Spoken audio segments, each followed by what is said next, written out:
How everything works, how does all the components work? Sure. So before I showed you guys, an alternator, which a normal internal combustion engine has, and has a belt drive coming off the flywheel and eventually gets up the alternator. The alternator rotates, creates a magnetic field, and boosts the input voltage to generate more electricity, and this basically charges your 12-volt battery. And I also showed you, a conventional car also would have its own individual starter motor that cranks over the engine. But on mild hybrids, they combine the function of those two things.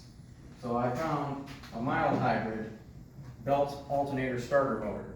And you can see the belt's a little bit bigger and thicker on this design. And this is actually hard to turn because it's a permanent AC magnet motor. Every time you rotate it, it kind of hits one of the magnets. Whereas this thing would just keep spinning because it doesn't have that permanent magnet.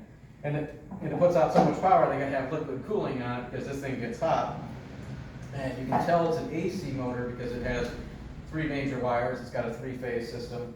These wires basically just measure which phase it's in, so it knows which magnetic field to energize.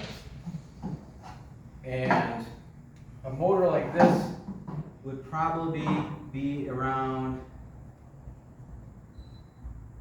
10 to 20 kilowatts. So if we say this is 15 kilowatts, how many horsepower is that? So 15,000 divided by 746. Yeah, what is that?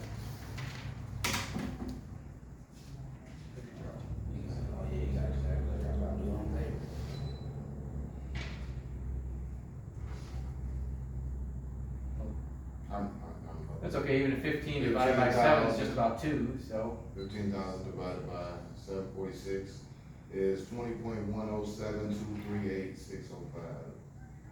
So 20.1 horsepower. Right. So they got a little 20.1 horsepower on the belt drive that they can use to accelerate the motor a little bit through the belt, or use it to start the engine, like I said, assist the engine, or if they're sitting there idling and not doing anything, they can just use it to generate electricity and charge their battery back up, so when they go to launch again, they're going to have another 20 horsepower tapped in on the, external of the crankshaft, really. And so this is the kind of thing that I was telling you last time that Dodge liked to use, Chrysler or Stellantis, we keep saying they change their name all the time, but on their hybrids, they wanted to have the easiest to adapt in type of hybrid, and the belt system was lowest cost.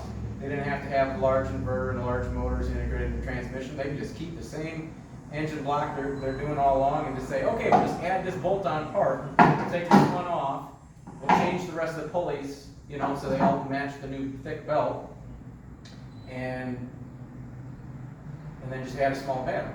It's the easiest way to get into the game, but if they're forced to eventually go in electric because the government's pushing them that way, not that they want to, not that consumers are even buying them, They gotta make it better. they're going to have to eventually bet up. But they're still smart